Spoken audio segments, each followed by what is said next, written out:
Hello student, back to my YouTube channel BW वाला। आपका स्वागत है फिर से एक बार हमारे यूट्यूब चैनल पर। यहाँ पर आज आपको NCERT बायोलॉजी विज्ञान कोर्स का पढ़ाया जाएगा। सेल कोर्स का विज्ञान पढ़ाया जाएगा। उसमें क्या क्या है ये पढ़ाया जाएगा आपको। तो पहले मैं बता देता हूँ, वीडियो स्टार्ट करने से पहले अगर आप हमारे वीडियो पर नए हैं तो हमारे वीडियो चैनल को सब्सक्राइब और वीडियो को लाइक और शेयर करें ज़रूर। ओके गाइस, तो आज हम पढ़ेंगे सेल। ये आपके सामने दिख रहा होगा। आज हम इसमें क्या क्या टॉपिक पढ़ेंगे, तो ये टॉपिक सारे टॉपिक कवर होंगे, देख लेना गाइस। ओके गाइस, ये सारे टॉपिक कवर होंगे। तो आपसे यही कहना चाहूँगा, आप वीडियो को लाइक और शेयर ज़रूर करें और चैनल को सब्सक्राइब करना ना भूलें। आगे चलते हैं। आगे हमारा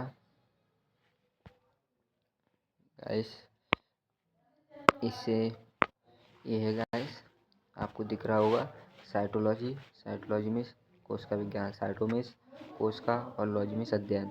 तो साइटोलॉजी ये हम समझते हैं, साइटोमिस कोश का और लॉजिमिस अध्ययन। तो साइटोलॉजी कहलाता है कोश का विज्ञान का अध्ययन। होगा इसको हम बोलते हैं साइटो, सेल और लॉजी स्टडी विज्ञान। समझ गया, अध्ययन चाहे स्टडी एक ही बात है। आगे चलते हैं। आगे है साइटोलॉजी शब्द सबसे पहले किसने दिया था, तो साइटोलॉजी शब्द सबसे पहले हैटविग वैज्ञानिक द्वारा दिया गया था। हैटविग एक वैज्ञानिक थे, उन्होंने सबसे पहले साइटोलॉजी शब्द का प्रयोग सबसे पहले दिया था। क्योंकि साइटोलॉजी का पिता किसे कहा जाता है, तो साइटोलॉजी का विषय रॉबर्ट हुक को कहा जाता है, जिन्होंने सबसे पहले कोशिका को खोया था। ये रॉबर्ट हुक को कहा जाता है गाइस। तो अब आगे चलते हैं। आगे कोशिका अनुवांशिकी साइटोजेनेटिक्स, कोशिका का अनुवांशिकी में कैसे प्रयोग होता है ये हम देखते हैं। ओके गाइस, तो चलते हैं।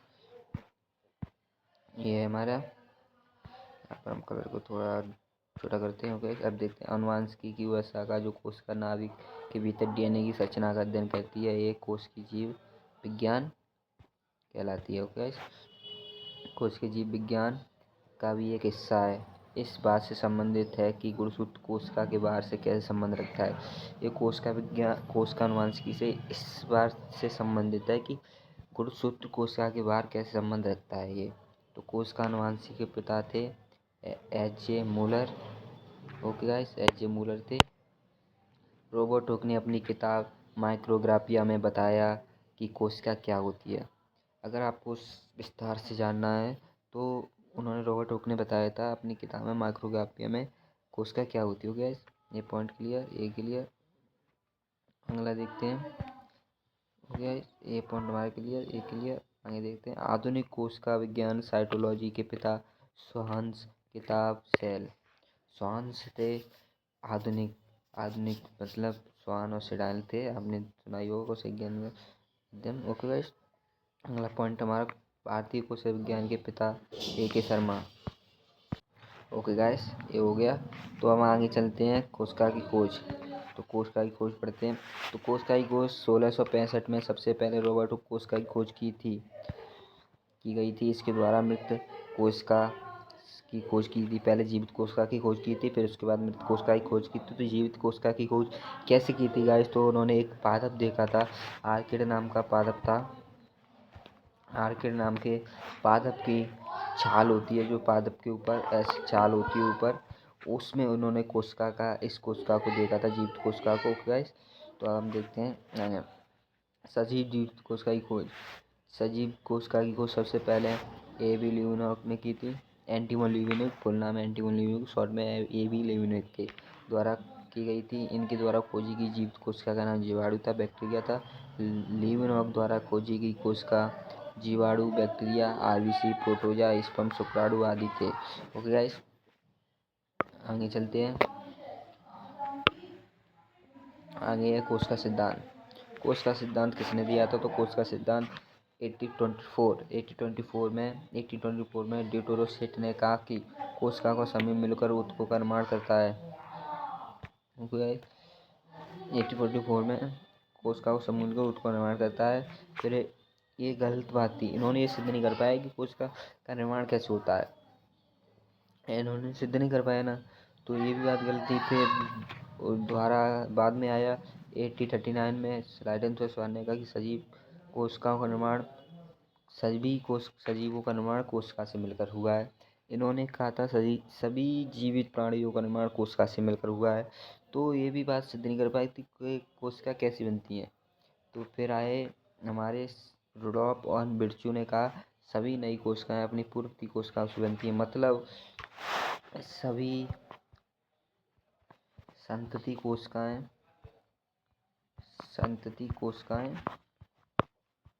जनक कोशिका से बनती हैं। सभी संतति कोशिकाएं जनक कोशिका से बनती है पूर्व से। मतलब तो ये कैसे हुआ तो हम समझते हैं पहले। स्वान नेक एक्सपेरिमेंट। तो ये परीक्षण लुईस पाश्चर ने 1862 में किया। ब्रह्मांड की सबसे छोटी कोशिका जीवाणु बैक्टीरिया का नाम पीपीएलो बैक्टीरिया पॉलीप्यूलर ऑर्गेनिज्म। ओके गाइस, फुल जो खोजा था ये, इसका दूसरा नाम था माइक्रोप्लाज्मा। आकार इसका 1 माइक्रोमीटर होता है, जैसे 1 UMM। ओके गाइस, अब माइक्रोप्लाज्मा में एक ऐसा जीवाणु जिसमें कोशिका विकृति नहीं पाई जाती। यह एक ऐसा जीवाणु है जिसमें कोशिका विकृति नहीं पाई जाती। ओके गाइस, माइक्रोप्लाज्मा को जंतु जगत का जोकर कहा जाता है क्योंकि इसका आकार निश्चित नहीं होता। इसे जोकर भी कहा जाता है क्योंकि इसका आकार निश्चित नहीं होता। इसका दूसरा नाम है molecule like organism. Okay guys, ब्रह्मांड की सबसे बड़ी कोशिका हमारी शुतुरमुर्ग अंडे की कोशिका है, सबसे बड़ी कोशिका, और आकार है 130 mm से 170 mm। ओके गाइस, आपको समझ आ गया होगा ये सारे पॉइंट। मैं आशा करता हूँ आपको समझ आए होंगे। अब आगे चलते हैं। आगे हैं कोशिका के प्रकार। ओके गाइस, तो अगर आपको वीडियो पसंद आ रही हो और समझ में आ रहा हो अच्छे से तो आप चैनल को सब्सक्राइब जरूर कर दें और लाइक शेयर जरूर कीजिए। ओके गाइस, आगे चलते हैं कोशिका के प्रकार। कोशिका के प्रकार में पहले एक प्रोकैरियोटिक और दूसरी यूकेरियोटिक। ये प्रो होती है मतलब प्राचीन होती है, प्रिमिटिव होती है, और यू न्यू होती है। ओके, तो इसमें कैरियोटिक केंद्रक न्यूक्लियस केंद्रिक झिल्ली अनुपस्थित या इसमें मतलब केंद्रक होता है, मतलब आवासीय होता है। इसमें केंद्रक होता है, केंद्रिक झिल्ली उपस्थित हो, इसमें सारे अंग उपस्थित होते हैं, इसमें अनुपस्थित होते हैं। गाइस, आगे चलते हैं। आगे हमारा ये वाले अब अंतर देखते हैं इनमें क्या क्या अंतर है मुख्य। तो पहला अंतर है इनमें 17 प्रकार के राइबोसोम उपस्थित होते हैं। इनमें 80 प्रकार के राइबोसोम उपस्थित होते हैं। इनमें 70 भी पाए जाते हैं, एंड लगा के हम 70 भी लिखते हैं, 17 ऐसे भी पाए जाते हैं। इक्वलिटी हो गया 2 जीवाणु की कोशिका विकृति एमिनो एसिड प्लस कार्बोहाइड्रेट से बनी होती है इसमें, और इनमें पादपों की कोशिका विकृति सेलुलोज की बनी होती होगी। गाइस, थर्ड पॉइंट इनमें कोशिकीय श्वसन मेसोसोम में होता है, और इसमें माइटोकॉन्ड्रिया होता है। शैवाल कोशिका विकृति का निर्माण सेलुलोज CH3 गैलेक्टोज से मिलकर होता है। ओके, इसमें 3 पॉइंट है। इसमें फोर्थ पॉइंट देखते हैं। कोशिका विकृति काइटिन की बनी होती है, कठोर पदार्थ होता है। जंतु में कोशिका विकृति नहीं पाई जाती, प्राणी में कोशिका विकृति नहीं पाई जाती, केवल प्लांट में पाई जाती है। ओके, ऐसे ये बात ध्यान रखना। ये क्वेश्चन नीट में आता है कि कोशिका विकृति जंतु में पाई जाती है या नहीं, तो नहीं पाई जाती। और क्या है, इनमें कोशिकीय श्वसन माइटोकॉन्ड्रिया में होता है, इनमें मेसोसोम में होता है। आप समझ गए होंगे। आगे चलते हैं। कोशिका के आधार पर सभी सजीवों को 2 भाग में विभाजित किया गया है, एक कोशिकीय बहुकोशिकीय। आगे देखते हैं पॉइंट इनके। एक कोशिकीय जीव केवल एक कोशिका से बने होते हैं जो उस जीव के लिए आवश्यक सभी कार्यों के लिए उपयोगी है। उदाहरण जीवाणु बैक्टीरिया, ये कोशिकीय होता है, और बहुकोशिकीय में होता है। बहुकोशिकीय जीव बहुत सी अलग अलग कोशिकाओं से मिलकर बने होते हैं। उदाहरण पादप जंतु, कवक, शैवाल। ये सारे उदाहरण आपको याद करने हैं क्योंकि ये बोर्ड एग्जाम 2025 के लिए आवश्यक है। हमारा ME है बोर्ड एग्जाम 25 और नीट, इससे आपके अनेक क्वेश्चन मिलेंगे आपको देखने के लिए, इसलिए आप इसे ज़रूर देखते रहें। वीडियो पसंद आई तो लाइक और शेयर और कमेंट जरूर करें, यही मैं बोलना चाहूँगा। गाइस, आगे देखते हैं कोशिका सेल ऑर्गेनेल। गाइस, तो कोशिकांग 3 प्रकार के होते हैं। बिना झिल्ली वाले, एकल झिल्ली वाले कोशिकांग, दोहरी झिल्ली वाले। ओके गाइस, तो हम देखते हैं। ये पहला, ये दूसरा, ये तीसरा ही हो गया। अब बिना झिल्ली वाले कोशिकांग मेम्ब्रेनलेस और एकल कोशिकांग सिंगल मेम्ब्रेन दोहरी डबल मेम्ब्रेन वाले देखते हैं उदाहरण के हैं हमारे। पहला है राइबोसोम, बिना झिल्ली है। सूक्ष्मनल का सेंट्रोसोम, सेंट्रोसोम। ओके गाइस, ये आपको एग्जाम्पल याद रखने हैं, इंपॉर्टेंट है क्योंकि यही क्वेश्चन में आपको पूछे जाते हैं बार बार, ये आपको रिपीट होते रहते हैं, इसलिए ये आपको याद करने चाहिए। ओके गाइस, और एक सिंगल मेम्ब्रेन के उदाहरण हमारे गोल्जी बॉडी, अंतःप्लाज्मिक जल का रक्तधानी लाइसोसोम। ओके गाइस, दोहरी डबल मेम्ब्रेन हमारे माइटोकॉन्ड्रिया, हार्टलबर्ग, केंद्रक। ओके गाइस, ये आपको समझ में आ रहा होगा कि हम क्या बात कर रहे हो। कि हमने मेमोरी लेस की बात कर ली, सिंगल मेम्ब्रेन की बात कर ली, डबल मेम्ब्रेन की बात कर ली, उसके उदाहरण देख लिए। अब आगे चलते हैं हम। आगे हमारा इसे जूम जूम कर लेगा इस थोड़ा, नहीं जूम नहीं, ऐसे सही है ये वाला। अब आगे देखते हैं आगे कार्य। इसका कार्य कोशिका से बाहर जाने वाले तथा कोशिका के अंदर आने वाले अणु पर निर्भर करता है। गाइस 1 मिनट, हाँ सही है। कार्य पे पढ़ रहे थे हम, इसका कार्य पॉइंट देखते हैं ये वाला। इसका कार्य कोशिका से बाहर या कोशिका के अंदर आने वाले अणु पर निर्भर करता है। केंद्रक, न्यूक्लिक पढ़ते हैं हम केंद्रक। तो केंद्र की खोज रॉबर्ट ब्राउन के द्वारा की गई थी। केंद्रक शब्द रॉबर्ट ब्राउन द्वारा दिया गया था। केंद्रक सबसे पहले ऑर्चिड पादप की जड़ों में देखा गया था, यस खोजा गया था। केंद्रक किसी भी कोशिका में सबसे बड़ा कोशिकांग होता है। ये आपको मोस्ट इम्पोर्टेंट बात याद करनी है कि केंद्रक किसी भी कोशिका में सबसे बड़ा कोशिकांग होता है। केंद्रक को कोशिका के दिमाग के नाम से भी जाना जाता है। जैसे हमारे शरीर में दिमाग मस्तिष्क, उसी प्रकार कोशिका में उसका दिमाग है केंद्रक। ओके गाइस, ये आपको याद रखना है, इम्पोर्टेंट है। केंद्रक का अध्ययन कैरोलॉजी कहलाता है। इंसानों में आरसी को बिना दिमाग वाली कोशिका कहा जाता है। ओके गाइस, इंसानों में आरसीबी रेड ब्लड सेल्स को बिना दिमाग वाली कोशिका कहा जाता है। ओके गाइस, और पादपों में शेर कोशिका को बिना दिमाग वाली कोशिका कहा जाता है तथा इसमें केंद्रक अनुपस्थित होता है। ओके गाइस, केंद्रक में कुल 4 भाग होते हैं। पहला है केंद्रक झिल्ली, दूसरा है न्यूक्लियोप्लाज्म और तीसरा केंद्र का, फोर्थ है क्रोमेटिन धागे। ओके गाइस, तो हम इसका विस्तार से अध्ययन करते हैं। पहले कलर बस चेंज करते हैं इसका। गाइस आगे देखते हैं, पहला ये पढ़ते हैं। केंद्रक झिल्ली का निर्माण लिपोप्रोटीन से मिलकर होता है। केंद्रक झिल्ली का निर्माण लिपोप्रोटीन से होता है। लिपोप्रोटीन से होता है। गाइस, और दूसरा पॉइंट है इसका, केंद्रक झिल्ली यूकेरियोटिक कोशिकाओं में पाई जाती है।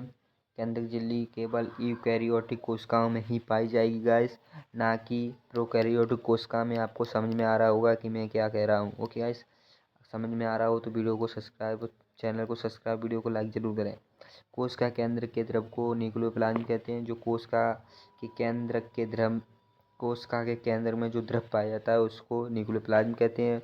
और न्यूक्लियोप्लाज्म आरएनए प्रोटीन से बना हुआ होता है। ओके गाइस, समझ में आ गया होगा। फिर केंद्र का पढ़ते हैं। केंद्र का रंग बैंगनी होता है। ये कोशिका विभाजन के समय दिखाई देती है। जब कोशिका का विभाजन होता है तभी ये केंद्र का दिखाई देती है, वरना नहीं दिखाई देती है।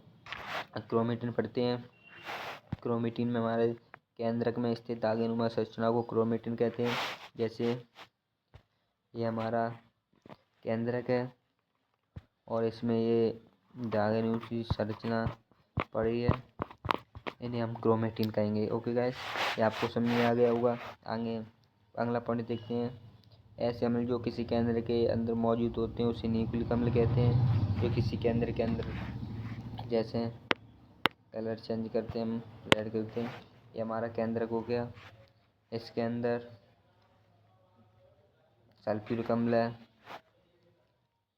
इसके अंदर अम्ल है कोई, मान लो सल्फ जैसे H2SO4, मान लो H2SO4 है, तो इसे में अम्ल है ना, तो अम्ल है। जो न्यूक्लिक में अम्ल है ये केंद्रक है। तो हमारा न्यूक्लिक के अम्ल, जो न्यूक्लिक केंद्रक में अम्ल है उसे केंद्रक अम्ल बोलेंगे। और इसी न्यूक्लिक केंद्रक को इंग्लिश में बोलते हैं न्यूक्लिक, तो इसे बोलेंगे न्यूक्लिक अम्ल। ओके गाइस, आपको समझ आ गया होगा आशा करता हूँ मैं। थर्ड पॉइंट चलते हैं। न्यूक्लिक अम्लों की खोज फैटिक मिशन ने की थी। और न्यूक्लिक अम्ल डीएनए तथा आरएनए के रूप में पाया जाता है। आपको समझ में आ गया होगा, इस न्यूक्लिक अम्ल हमारा डीएनए और आरएनए के रूप में पाया जाता है। या डीएनए की आपको फुल फॉर्म नहीं मालूम, डीऑक्सी राइबो न्यूक्लिक अम्ल है। और आरएनए की फुल फॉर्म हमारी राइबोस न्यूक्लिक अम्ल है। ओके गाइस, आगे स्लाइड देखते हैं। आगे हमारा डीएनए तथा आरएनए में अंतर। यह अंतर बहुत ज़्यादा पूछा जाता है बोर्ड एग्जाम में, ये आपको को याद कर लेना है 2025 के लिए। आपको इम्पोर्टेंट है, वेरी वेरी इम्पोर्टेंट। ये आपके क्वेश्चन में आ सकता है, 2 नंबर में भी याद रख सकता है, 3 नंबर में भी डाल सकता है, और मोस्ट इम्पोर्टेंट बात है ये 5 नंबर में भी डाल सकता है। तो आपको ये याद याद करके याद करके जानी होगी गाइस। तो हम देखते हैं क्या हमारे पॉइंट। हमारे पॉइंट है खोजकर्ता फ्रेडरिक मिक्सचर। खोजकर्ता फ्रेडरिक मिक्सचर डीएनए और आरएनए के खोजकर्ता दोनों फ्रेडरिक मिक्सचर हैं, और डीएनए का मॉडल बोस्टन का क्रिक ने दिया था, और डीएनए का मॉडल फ्रेडरिक मिक्सचर ने दिया था। यहाँ गलत लिखा है, डीएनए लिख दिया है, टाइपिंग गलत हो गया है, यहाँ आरएनए होगा, हो गया है। और डीएनए जैव अणु होते हैं क्योंकि इनमें कार्बन श्रृंखला होती है, और आरएनए जैव अणु होते हैं क्योंकि इनमें कार्बन श्रृंखला होती है। बस ये दोनों जैव अणु होते हैं क्योंकि इनमें कार्बन श्रृंखला होती है। डीएनए शब्द जोशी ने दिया था, और आरएनए शब्द फ्रेडरिक मिक्सचर के द्वारा ही दिया गया था, हो गया। ये खोजकर्ता न्यूक्लियोटाइड से बने होते हैं, न्यूक्लियोटाइड के बने होते हैं, ये भी न्यूक्लियोटाइड के बने होते हैं, ये भी न्यूक्लियोटाइड के बने होते हैं। फास्फोरिक अम्ल, नाइट्रोजन क्षार, इनमें एक राइबोसोम शर्करा होती है, राइबोज शर्करा होती है, गैस। इनमें 2 पेंटोज राइबोज शर्करा होती है, इनमें संरचना द्विकुंडल होती है, इनमें इनकी संरचना एकल कुंडलित होती है। जैसे ऐसे हो इस तरह से होती है डीएनए की संरचना, ऐसे ऐसे होती है कुछ डीएनए की संरचना। हम दोबारा से बनाते हैं डीएनए की संरचना। अब बनाते हैं डीएनए की संरचना, देखते हैं। तो डीएनए की संरचना पैरेलल होती है, ऐसे ऐसे ऐसे होती है, फिर ऐसी ऐसी ऐसे होती है। पूरा ये डीएनए होता है और ये आरएनए होता है, ऐसे करके ऐसे। ठीक है, आगे चलती है, आप देख रहे होंगे डीएनए जैसे ये जैसे डीएनए में साइटोसिन, गुआनिन, एडेनिन, थाइमिन, और आरएनए में cytosine, guanine, adenine, uracil. Thymine की जगह यूरासिल पाया जाता है आरएनए में। बस सबसे बड़ा अंतर यही है कि ये पूछा जाएगा कि थाइमिन किस में पाया जाता है और यूरासिल किस में पाया जाता है, तो आपको याद रखना होगा। आगे चलते हैं। आगे हमारा है क्रोमोसोम, गुणसूत्र। गुणसूत्र एक धागेनुमा संरचना होती है जिनका निर्माण डीएनए तथा स्टॉर्च प्रोटीन से मिलकर होता है। स्टॉर्च प्रोटीन हमारे डीएनए में केंद्र में पाई जाती है, जिसमें लिपटा पड़ा होता है। ओके, गुणसूत्र की खोज प्रोकिंजे नामक वैज्ञानिक ने की थी। हो गया। गुणसूत्र शब्द वेल्डर वैज्ञानिक द्वारा दिया गया था। हो गया। गुणसूत्र केवल कोश का विभाजन के समय दिखाई देता है। गुणसूत्र जब दिखाई देगा जब कोश का विभाजन होगा, वरना ना दिखाई देगा। आपको आगे बता दिया गया था, क्रोमेटिन हमने टॉपिक पढ़ा था। ओके गाइस, गुणसूत्र में जोड़े में पाए जाते हैं। गुणसूत्र एक केंद्र है, तो इसमें गुणसूत्र में जोड़े में पाए जाते हैं, जैसे एस ये हम रेज करते हैं यहाँ पर। इस तरह से पाए जाते हैं, गुणसूत्र जोड़े में पाए जाते हैं। ओके, नोट, मानव शरीर में गुणसूत्र की संख्या 23 जोड़ी होती है और 40 गुणसूत्र होते हैं। 23 जोड़ी और 40 गुणसूत्र होते हो गया, इस आपको समझ में आ गया होगा।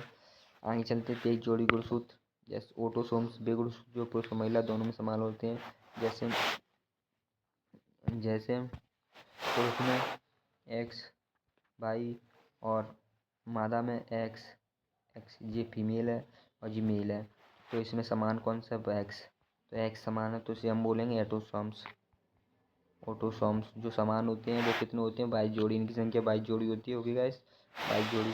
और जो बेगुड़सूत्र जो महिला और दोनों में असमान होते हैं, जैसे इनमें बाई है असमान और इसमें एक्स है, ये अलग अलग है। तो इनकी संख्या कितनी होती है, इनकी संख्या होती है 1, क्योंकि एक ही तो असमान है तो 1 है। पुरुष में एक्स बाई, महिला में x by by, x x, ये गलत लिखा है, यहाँ एक्स एक्स होगी गाइस। यदि 44 autosomes plus x x autosomes लड़की जन्म लेती है, अगर 44 हमारे ऑटोसोम्स है समान है और एक ओलोसोम है तो लड़की जन्म लेगी। यदि 44 ऑटोसोम्स और एक्स वाई है तो लड़का जन्म लेगा। ओके गाइस, नहीं समझा। इन गुणसूत्रों को लिंग निर्धारण गुणसूत्र कहा जाता है, क्योंकि एलोसोम को हम एलोसोम को हम लिंग गुणसूत्र भी कहते हैं, क्योंकि बाई है, अगर एक्स से जाकर मिलेगा तो लड़का होगा, क्योंकि एक्स वाई होगा। इसे हम विस्तार से समझते हैं। जैसे आपने देखा होगा कि लड़की होती है तो हम मादा को ही ब्लेम करते हैं, नहीं, ना कि मादा ब्लेम नहीं होती, क्यों नर होता है, क्योंकि जो नर में तो जैसे मादा में तो एक्स, ये कहाँ पर आ गया, हाँ हम देखते हैं मादा में तो मादा में तो XX पाई जाता है। ओके गैस, पर एक गलती नहीं है, नर में XY पाया जाता है। अगर मादा से X गुणसूत्र है तो आपको मालूम है क्या होगी, बेटी होगी। अगर इससे नर से XY गुणसूत्र X से जाके मिला तो बेटा हुआ। तो ये सारे दोष किसके हैं, पिता के, ना कि लड़की के। इसलिए लड़की को क्लेम करना बंद कर दें आज से कि लड़की पैदा होना गुनाह है। ओके गाइस, अब हम देखते हैं भिन्न प्रजातियों गुणसूत्र की संख्या। जैसे मानव 46, आपको बता देंगे मानव की है। चिंपैंजी 48, कुत्ता 78, बिल्ली 38, आपको दिख नहीं होगा बट बिल्ली है 38। गाइस मेंढक है 26, मच्छर है 6, मटर है 14 और हाथी सबसे ज़्यादा है गाइस। हाथी है हमारा 40। ओके गाइस, आज की वीडियो में इतना ही। अगर आपको वीडियो पसंद आई हो तो लाइक और शेयर और चैनल को सब्सक्राइब करना ना भूलें। और लास्ट में इतना ही कहना चाहूँगा कि हमारी वीडियो पर आप आते रहें और हमें सपोर्ट दीजिए। अगर आप हमें सपोर्ट ना करोगे तो हमें कौन सपोर्ट करेगा। ओके गाइस, धन्यवाद।